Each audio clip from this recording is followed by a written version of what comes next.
Tribune Audio Network.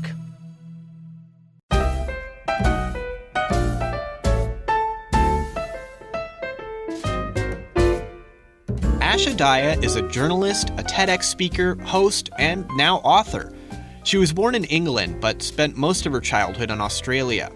Asha is a self-described talker. She's always been talkative and loved performing. She actually had aspirations to be an actress, but later found it to not be a good fit. That's when TV hosting came about. Suddenly, Asha was working as a television host for some major networks. Once she felt established, she wanted to explore some new challenges and opportunities outside Australia. That brought her to Hollywood. But the move proved to be difficult, and Asha may have underestimated the challenges she would face in Los Angeles. Down on her luck, Asha longed for a shoulder to lean on, a community that she didn't have here in the US. So she started a blog, GirlTalkHQ. Little did she know, Asha's media savvy, her desire to share her truth, and her website would lead Asha down a new path that would open doors she never expected. I'm Bobby Gonzalez, and this is Spoken Dreams.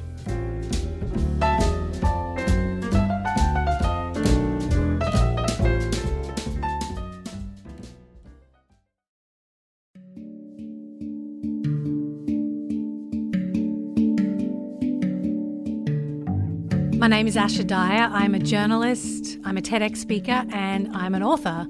I am originally from Australia. I was actually born in England, moved to Australia when I was 8 years old with my family. Little Asha was always talking and always making mischief.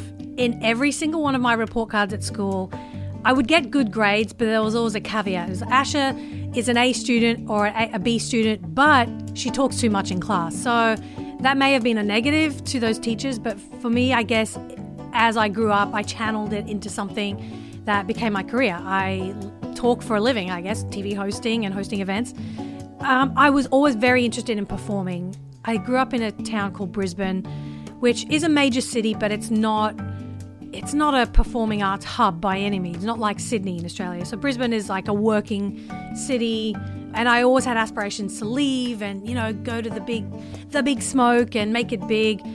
I loved performing. I used to want to be an actress. That was my thing, because growing up in Australia, you see all American movies and TV shows, and that was my ideal. I thought, okay, that's what I've got to aspire to.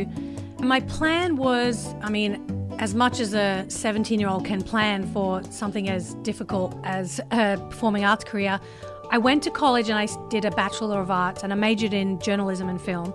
So that was kind of my base, and it just helped me have some sort of a foundation for media. But then beyond that, I signed up with an agent and I was doing extra work on commercials, TV shows, movies that were being made. But then when I started acting, I realized I was really bad. And I just felt like it wasn't a good fit for me. I always felt like I was faking it, or I was never quite as good at it as I thought I would be. And then I auditioned for a national kids TV show on a major broadcast network, and I got the role. There were 6 of us that got the part of these daily kids hosts. So when I kind of fell into TV hosting, I was like, okay, this is a good fit for me. I can be myself. I can interview really cool, interesting people, go to really amazing places, and just ask the questions that I want to ask as a naturally curious person, and talk a lot. So yeah, that kind of started the ball rolling. From there, I worked for Disney, MTV, a bunch of other bigger Australian networks, equivalent to broadcast networks here. So I think once I kind of established myself in the hosting world, I felt like I wanted to be challenged a bit more, be open to bigger opportunities. I felt like I had achieved everything that I wanted to in Sydney, where I was based, and decided to further those ambitions by moving to Hollywood, of course. That was when I started putting in place a plan of, okay, now I know what it's like to work in the industry. You need an agent. You need some sort of experience. You need a resume. You need headshots, all of that. So I kind of equipped myself as much as I could when I moved over here, but it was still jumping into the deep end, because I was, what's the phrase, a big fish in a small pond kind of thing in Sydney. And I moved over here, and all of a sudden I was in a massive, massive ocean where everyone was just as ambitious, if not more so than me, and had been doing it for years. And I was very naive, but I think being naive is a good thing because it helps it stops you from being too fearful, I think. And for me, that was definitely true. So once I got here, I was like, all right, I'm going to just do the same thing. I'm going to get an agent. I'm going to get a manager. I'm going to start doing auditions and get hosting jobs. But it didn't turn out as well as I'd planned. I moved to Los Angeles in 2008, probably the worst year to move anywhere, just before the economy crash. And the year before that, there was a huge writers' strike, I believe. So the industry was changing. The economy was just going crazy. And so for me and a lot of other hosts like me who are up and coming, we had to figure out, well, what do we do now? I definitely had a ton of moments where I thought, did I do the right thing? Should I have just stayed in Australia for a little bit longer, perhaps? I mean, how was I supposed to predict this was going to happen, right? And my dad was kind of sick at the time, and my mom was looking after him, and my sister was getting married, but I still came here. And, in those moments of regret, I was like, I could have stayed home and helped her with the wedding and helped my mom with my dad, and he's fine now. But those kind of thoughts went through my mind. But the other side of the story is when I moved here, I come from a really religious background as well, a conservative evangelical background. And so when I moved here, I joined a very large church and I met this guy, and I was 24 at the time. And so alongside my career and trying to get that going, I was very, very involved in this church community. And so even though I was struggling with the career side, I felt like I had this family, quote unquote, a different kind of family that I was part of, a community. So I didn't go back because of that. I got married to that guy, and it turned out really awful. We were together for 4 years, married for 3. And by the time I was 29, the marriage was abusive. And so I decided, okay, I need to get out of this. I left the church, left him. And once I kind of left that situation, I had to start all over again for the second time in Hollywood. But that really helped me figure out who I was as a person during those struggles. And I think my career really started to take shape in the form that it is today, having gone through that divorce, having gone through that experience, and realizing that maybe it was that relationship and part of that community, which was a little bit toxic, that held me back.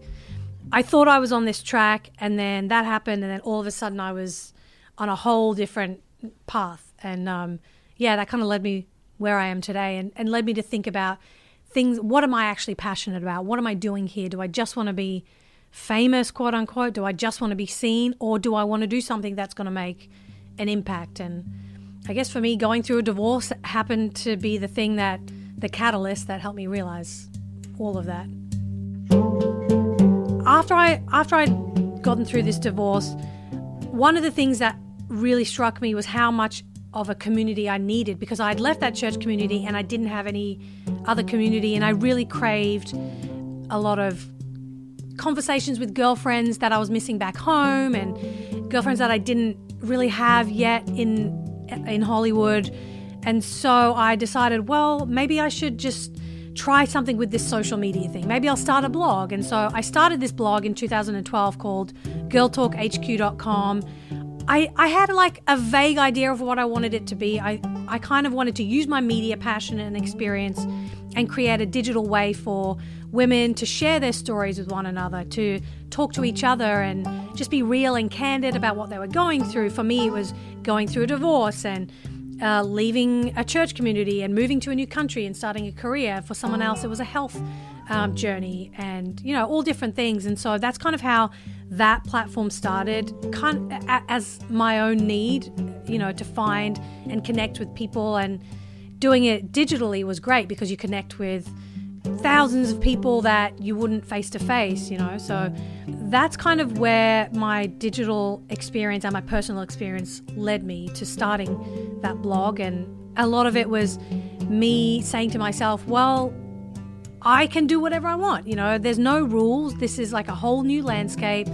Let's just try things and see what works, see what doesn't, and just figure it out. I don't have to follow someone else's path. I don't have to listen to someone else who's the gatekeeper. which is what happens in broadcast TV and a lot of traditional media spaces.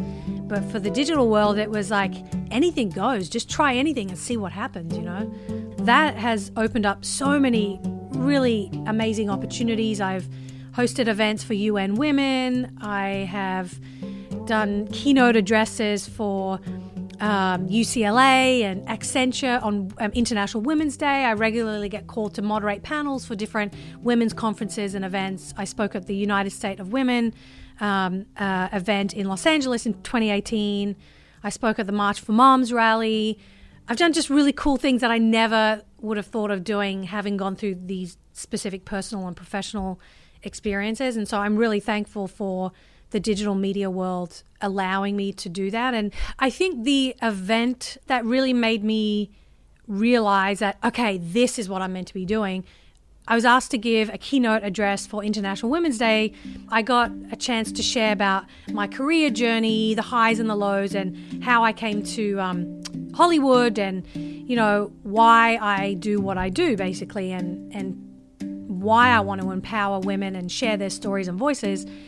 And it was just really cool for myself to go through that and see my own journey. But then afterward, I had a couple of women come up to me, and they were all different ages, and they were like, oh my gosh, I'm so glad you talked about your career and the difficulties you went through.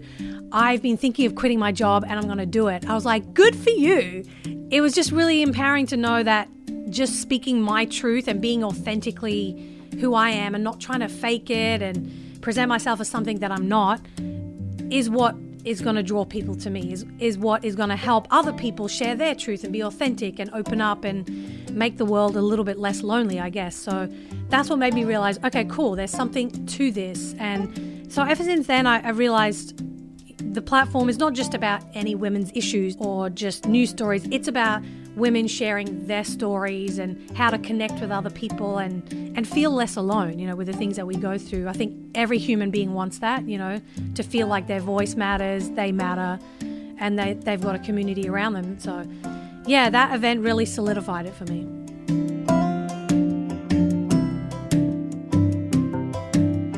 From GirlTalkHQ, in 2019, I had a literary agent reach out to me and he said, I've been looking at your blog. It's really cool. I love what you're doing with all these women's stories and the women that you're interviewing. Would you be interested in writing a book? I was like, I guess, I don't know. I've never really thought about it much. I'm just focused on these projects that I'm doing. And he's like, well, you know, the second Wonder Woman movie is coming out in the following year, and you could do something to tie into that momentum, and also International Women's Day and Women's History Month. And right now we're in a moment of women rising up politically, socially, and culturally, and sharing their voices and stories, and, you know, looking for positions of leadership. And you're talking about all of that on your blog. Would you think about putting a book together? I was like, yeah, that's a good idea, actually. Yeah, let's do that. So we put a proposal together and we sent it off to a bunch of publishing houses, and within 2 weeks, we got 3 offers, and a week after that, we signed a deal with Dover Publications based on the East Coast. I was like, is it supposed to happen this quickly? And my agent had actually said to me, just be prepared. Sometimes getting a book deal can take 6 months or more. It's a long process. I'm like, cool, no worries. I've done my part. I didn't intend on writing a book, so anything is a bonus from here on out. Within 2 weeks, he was like, all right, here's your deal. I got a deal with Audible and Dover Publications, actually, to do an audio book and the physical book. And he's like, all right, you're writing a book. I'm like, whoa, that happened way too quickly. And then it made me realize, okay, this is the kind of stuff when things just fall into place. Again, it reiterates, this is where I'm meant to be, and I'm meant to be doing this even though I never thought of it. And so just staying open to those opportunities and putting yourself out there and trying different things creatively, you never know what can happen. And so that's how the book came about. And I only had about 6 months to put it together, but I hustled and I got it done. And so the book is a collection of 50 plus interviews and profiles of women of all ages and backgrounds from around the world, but mostly in the US and North America, who are just doing really badass, awesome things in their country, in their community. They're not famous. They're not every day in the headlines, but they are. And that's why the book is called Today's Wonder Women, Everyday Superheroes Who Are Changing the World. And it's just like a beautiful full circle moment of why I started this blog years ago. I wanted to share these women's stories who weren't celebrities, but they mattered, and their stories and voices mattered. And now I get to release a book into the world. It's like, whoa, that's really cool. So just doing these few different projects alongside Girl Talk HQ has just been really awesome, just to go on that journey and see what opportunities open up. It's crazy because lately I've been thinking back on my journey and my life, and especially now having 2 kids, being married twice, having lived in 3 different countries in my lifetime, and having this just really incredible creative career. I often think to myself, if only I could go back 5 years, even just 5 years ago or 10 years ago, and tell myself, hey, in 2020, you're going to be doing XYZ. You're going to have a book coming out. You're going to be developing a TV series. You're going to be doing this blog. You're going to be a TEDx speaker. I would be like, shut up. There's no way. That's not what I want to do. I want to be an actress. I want to do this. And I would love to be able to tell myself, stay open to the journey, be authentic, and don't be afraid of who you are and what your voice is. Don't try and be other people. Don't try and copy what other people are doing, because your journey is your journey, and that's what's going to make you successful, I guess. I often reflect on just the places that I've come from and what I've done along the way, because it's something I would have imagined for myself. I mean, who does? Anyone can look back on their life and just go, whoa, I did that. That's amazing. So I think that's a really good way of staying positive. And, I journal a lot as well. So when I look back through my journal, I realize that a lot of the things that I was trying to get, things that I was really ambitious about, I'm like, I got all of those things. Like, that's really cool when you put those intentions into the world and you work really hard and you try different things. Don't be afraid to take a risk, and don't be afraid to fail as well, because that's just part of the journey. You just never know what might happen. But I think what I would share from my heart is, don't let anyone define who you are. Your voice is your voice for a reason. Your life and your journey you're on this path for a reason. I've come to the realization that there are 2 things that every human being in this world wants: to love and be loved, and to feel like they matter. And so I think the key to getting those things and being those things is to just stay authentic. That's the best wisdom that I can share.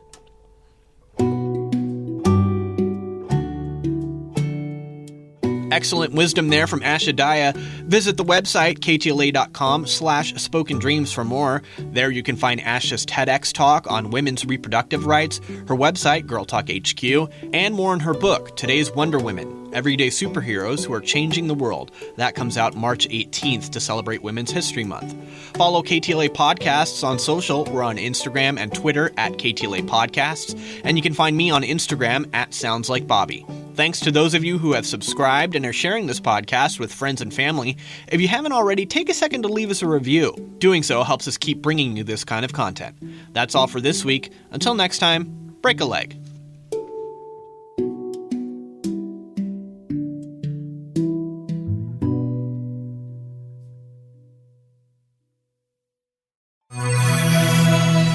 Tribune Audio Network.